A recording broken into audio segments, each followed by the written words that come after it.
You know, I don't talk about this often, but right now I'm pretty sure YouTube and other streaming services have basically made cable and satellite obsolete. When you think about it, I don't see a lot of people going over there talking about, hey, I need to go back to, you know, watch Dish or DirecTV. Nah, they're over there, you know, Netflix and chilling, watching Hulu, watching Disney Plus or Amazon Prime. And that made me think of YouTube in a way, because YouTube, ever since like 2006, has been the king of internet videos and has grown so much in the past, you know, almost 2 decades. From it being a place where you can upload, you know, uncut anime or your weird videos that you think are gonna make a bunch of people laugh and hopefully go viral, right now is a form of income for a lot of people. Just like TV, YouTube runs ads, and those ads always, you know, interrupt the video, and I think the YouTuber themselves can put how many ads they want. I've seen YouTubers put time specific ads in their videos where they time it perfectly and create suspense, and I also see a bunch of YouTubers spamming 9 to 10 ads in their video just because they can. But of course this has to come with some drawbacks, and those drawbacks are whenever something scandalous or controversial happens, you always get a bunch of blowback. You know, we've seen this happen for a lot of stations, cable networks, and even streaming services, and YouTube is one of them. And probably the most notorious of those for YouTube is the YouTube Adpocalypse. Now remember when that was a big thing back in 2016? But yeah, as someone who is starting to try to understand more of YouTube and its landscape, I'm over here basically reading all the old history books, watching the old videos, and right now I haven't seen a lot of people make videos specifically on the YouTube Adpocalypse. Only when it happens they make videos and seeing how it might affect them. In this video I'm going to be talking about YouTube Adpocalypse as a whole. Now I'm not going to be over there mentioning how Philip DeFranco almost lost this and how Leafius here lost this. I'm not going to be talking about that. I'm just going to give you a broad explanation of what the YouTube Adpocalypse is and some major events that have happened. Hopefully this interests you guys, and if it doesn't, then, well, hopefully you guys can enjoy the other videos I have back in the storage room. So in today's video, let's talk about the YouTube Adpocalypse. Alright, so the first trace of the YouTube Adpocalypse can be traced back all the way till August of 2016. That is of course during the time where YouTube was trying to seem more family friendly, so advertisers can of course join in and give more money to YouTube. And this caused a lot of flack because channels that weren't family friendly, channels like Leafius here, Filthy Frank, all those types of channels were being, you know, put aside for all these other channels that were blowing up only because they don't use a lot of curse words or they don't show blood or violence and things of that nature. So this was the start of the YouTube Adpocalypse. Essentially YouTube, trying to get more bag, trying to get more money, decided to restrict channels that were not deemed family friendly, and of course we all know this caused a lot of people and a lot of YouTubers to basically get upset because now you're punishing them for uploading videos that even then they were following the community guidelines. So of course channels like, you know, Philip DeFranco were over there trying to fight all these like new changes that were happening to YouTube because they were afraid that they were gonna lose their living because of the demonetization. But when I think of it going back, I don't think there was a huge problem. Yes, channels like FPS Russia were being affected and they sadly had to go, and YouTubers also, they had to change their content because why would you, if you were a brand like Coca-Cola, why would you want to sponsor a guy who's making fun of mentally ill people or children? So I can understand in a way, but at the same time channels can be unjustifiably be, you know, deemed not family friendly only because they used a clip of another show that is probably monetized by YouTube themselves, and that's a whole different problem. But then let's move on to 2017. In one of his most infamous videos, PewDiePie and his Fiverr video. Now, Fiverr videos are pretty funny. Fiverr is a website where you can ask people to do something, or they advertise that they're going to do something and you pay them the amount of money, and they could either accept or deny it, and if they accept it, they of course have a time limit to give you that said product. And in this instance, PewDiePie, well, I like the editing. subscribe to Keemstar.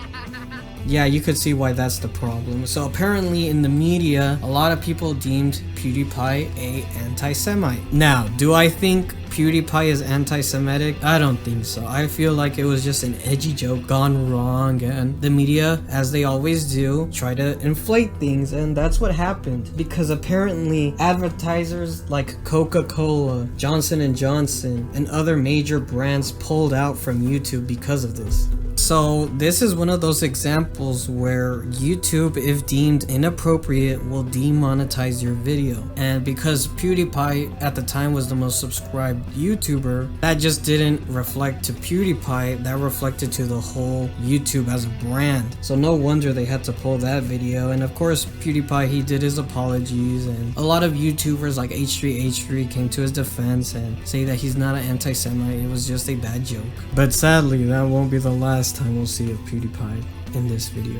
Well, now after that situation died down, we're over here waiting for what's happening next. You know, who is gonna step up and deliver some new dumb thing that the media is gonna get mad at and is gonna blame not just that person but YouTube entirely. And it appears it wasn't a person, it was a genre. Because in November 2017, weird YouTube channels like Toy Freaks and all these other examples I'm putting up the screen, those types of videos have been growing in YouTube really fast, and they've been not just gaining a lot of traction, they're getting a lot of views, getting millions and thousands of views that some YouTubers wish they can get. And there's no problem of videos directed to kids. No, the issue is what those videos contain. Now, I'm not against videos showing, you know, a little bit of violence, you know, Spider-Man laying down the smackdown to the Green Goblin. I'm not mad at that. What I'm mad at is videos of Spider-Man speaking mad riz and laying pipe to Elsa. Yeah, those types of videos were on YouTube. And not just that, there are a plethora of weird videos you could see. You know, videos of Mickey Mouse peeing on Minnie Mouse, Shrek, you know, almost getting shot. As I said, Spider-Man laying mad pipe to Elsa. It was so weird. And of course this caused controversy again with YouTubers like H3H3 and Philip DeFranco kind of calling out YouTube from their hypocrisy. You know, here's YouTube over there, you know, terminating or demonetizing videos that, in my opinion, don't seem as bad as those weird fetish type videos we've been seeing pop up out of nowhere and being recommended to kids, not just in regular YouTube, but also their YouTube Kids app that was brand new at the time. And not just YouTube being hypocritical, them also launching a new program where you're gonna have to get a certain level of subscribers and viewers to get partnered. That caused a lot of hate to YouTube. But of course, all of that changed. You know, the partner program, not a lot of people got mad at anymore, and all those weird freaky kid videos that are popping up, they're starting to get more stricter on that. So we're starting to see them less and less. And of course, there's always gonna be those videos that, you know, slid under the cracks of YouTube's big bot checker and just, you know, pop up out of nowhere. You're gonna see Batman laying mad pipe to Catwoman. You know, those types of videos, you're always gonna get them and you can never change. But something big has happened after the year 2017. You know, 2018 was kind of a weird year for not just me, but for everyone. You know, it's a year where there was so much hype and so much potential, but it just seems that none of that potential was realized. Isn't that right, Logan? Yup! Yep, we're gonna talk about it because in the beginning of 2018, Logan Paul and his friends had a little adventure in Japan. And in Japan, they did some stupid stuff. You know, annoying tourists and disrespecting temples. And you might be thinking, wow, these guys are pretty, you know, scummy, kind of bad people. Trust me, that's the best thing they've done in that trip to Japan. Because yes, I am unfortunately talking about the Suicide Forest video. Logan Paul was, of course, vlogging his trip to Japan, you know, as I mentioned, the disrespecting the temple, messing with the citizens of Japan, stuff like that. And we've seen this before. I think Logan and Jake went to like Italy and they were still swimming in the canals, all that type of stuff. But the bad thing that Logan Paul did was he went to a forest in Japan called the Aokigahara Forest. I definitely said that wrong. He went to that forest, which was known for the people that are in Japan as the Suicide Forest. And in that video, Logan Paul was over there,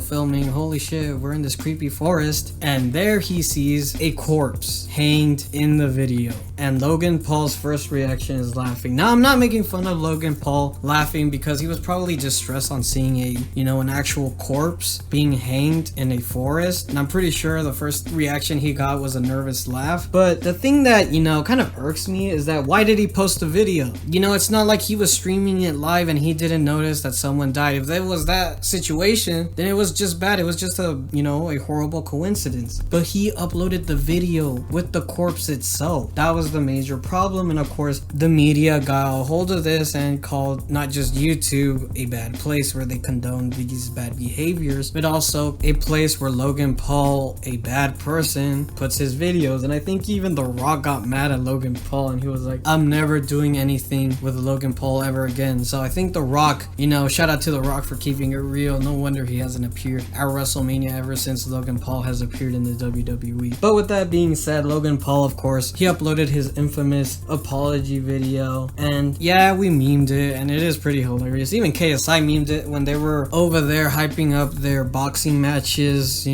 used that as one of the insults. And, Logan Paul, I'm just gonna say this, Logan Paul is a complete tool. He came out of it better than you would expect. He filmed a dead corpse and he's over there. He had an amazing career, the trilogy or whatever, a number of matches with KSI. He created Prime. His podcast is one of the most viewed and listened to. He's in the WWE getting paid. That guy is not getting any tears from me whatsoever. And with that problem of the Suicide Forest, of course, advertisers like Coca-Cola and many more pulled out, but they eventually came back. So nothing really bad happened to it. And that was probably one of the biggest controversies of 2018 was that whole Logan Paul situation. And nothing really infamous happened after that situation with Logan Paul. Everything was, it wasn't smooth as I said in the beginning of my intro for 2018, but it was going along pretty well. Then we go into the year 2019.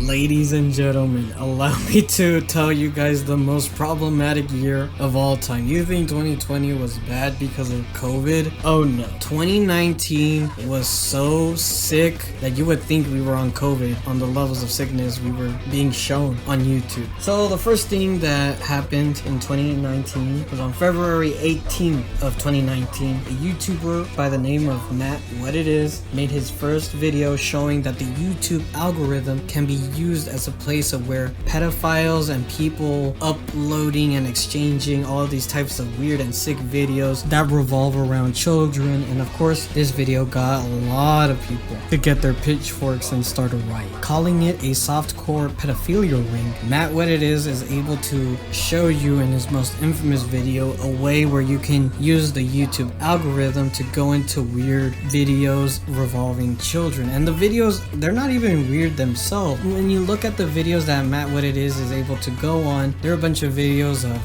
kids playing around, young girls dancing, young girls, showing off their clothes that they bought in the mall. It's nothing really bad. What is really bad is the comments underneath those videos. It's a bunch of weirdos over there claiming, oh yeah, this girl looks very nice. And some even weirder ones where they timestamp a specific place and it shows in a very sexual position the young child. It's really weird and really disgusting. But Matt What It Is able to say, hey YouTube, all of this is happening, why aren't you guys doing anything about it? And then he proclaims to tell his audience to go attack YouTube's advertisers, attack ads like Snickers, Coca-Cola, all those other ads that pulled out back in the day. He told them to go talk to them, make an annoyance to them, go to social media and tell them that YouTube is a platform where you can show all these types of weird and nasty videos. And of course, a lot of YouTubers got mad at that. The main reason why a lot of the YouTubers were mad at Matt What It Is because, they're attacking the sponsors. And the sponsors pay YouTube to run ads. The YouTubers are the ones making the videos where they run the ads. If the sponsors pull out, there would be no sponsors to give YouTube the money, which means then YouTube won't give the creators any money because they don't have any ads to run from their videos. And a lot of people people got mad at Matt because he's over there attacking their biggest form of income. Matt's mission is to wake up YouTube and realize the mistakes they made. And, it's a very noble, thing that Matt is doing. But the thing is, a lot of people called bullshit. And that's when a lot of people started to investigate on who Matt is. Because that video that he posted didn't have any other prior videos, or if he did, it was only one other type of video. So that's when YouTubers like Philip DeFranco and even Keemstar started searching up who Matt is, and they found out that Matt is a former YouTuber who didn't really do anything to get popular. If you look at his videos that he made before the hashtag wake up YouTube, they aren't very popular as you've seen. So a lot of people have come up with a theory. They think that Matt What It Is created a situation that was happening because he was mad that he never got popular or basically became a YouTube sensation. He was mad that he never became popular. I guess for a one final fuck you to YouTube, decided to do this. And a lot of people, of course, were mad at this, and even Matt responded with him saying, basically, if you disagree with me, you're a pedophile, because how dare you? I'm trying to do the noble thing. It seemed more likely that he was just petty, that he never became anything on YouTube, so he just decided to stick it to YouTube and created this whole situation that affected a lot of channels. And from what I've seen, it says that around 400 channels were either suspended or just outright deleted. And I feel bad for those, channels, like including kids that didn't even do anything wrong. I feel like it was just a bunch of dumb videos that kids posted, and all of this could have honestly have been prevented if Matt just said, hey YouTube, you got this situation, I'm reporting these types of videos, like how I did with the pseudo scorpion video audio that I found in YouTube. You could just report it and announce that, hey YouTube, you need to help, you need to do something about it, or do something better with your bots. Instead, he outright just blamed YouTube and basically make it seem that they were supporting this type of situation, and attack the sponsors that not just YouTube but a lot of other creators were really affected by this. The Matt What It Is controversy is probably the biggest controversy that has happened in the Adpocalypse. Saying the N-word and being anti-Semitic and Logan Paul being Logan Paul is bad, but at least it didn't almost ruin a whole platform. But thankfully YouTube was able to bounce back. As I said, they deleted those channels whether they were deserved to or not. It started something great, but I feel like it was started out of something petty, and Matt, wherever he is, whatever he's doing now, should be kind of glad that YouTube never got a defunct video made out of, because this whole situation could have really caused the end of YouTube when you think about it. And no, not because I'm making YouTube videos, I think. But as I said in the video, this wasn't the only thing to happen to YouTube in 2019, as in May 24th of that year, after conservative Steven Crowder started to make jokes on Mazza's expense, making jokes regarding his ethnicity and sexuality. Mazza basically claimed that YouTube was a platform where they condoned, hate speech. So YouTube, in light of this, decided to update their terms of service and mentioned that if any channel ever does anything that is similar to any type of hate speech, they would be terminated. And a lot of accounts were either suspended and outright terminated because of this.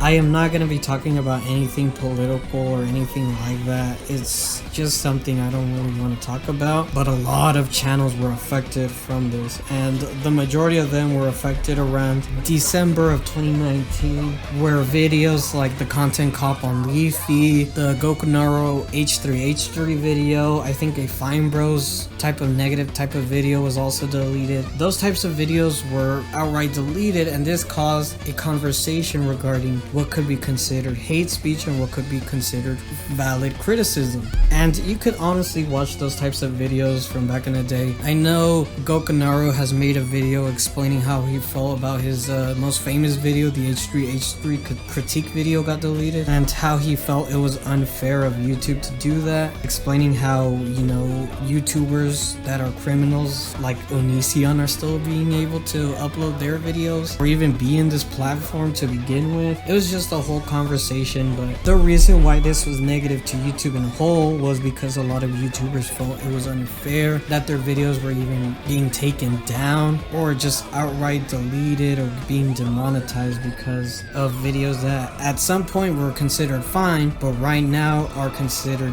type of hate speech, so they were being, demonetized or deleted. So that was a very interesting point. Yeah, 2019, really bad for YouTube. Really interesting, point of view that a lot of commentary channels like Leafy's here and Pyrocynical either had to change their whole YouTube structure, their whole type of video making ideas, or just outright pull out a Leafy and just leave. And that's essentially the biggest forms of adpocalypse we got. Another adpocalypse I guess I could like to say was regarding the COVID situation, where a bunch of YouTubers were exposing themselves. Most infamously is Jenna Marbles, Miranda Sings, and Shane Dawson. They were being exposed for making racist type of content, and it's up to you guys if you feel like they were being racist or not. I personally believe that they were just bored because of the COVID situation.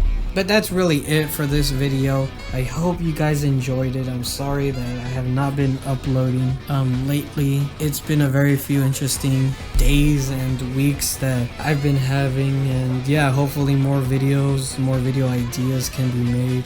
You can write in the comments, have any videos you guys want me to make or look into.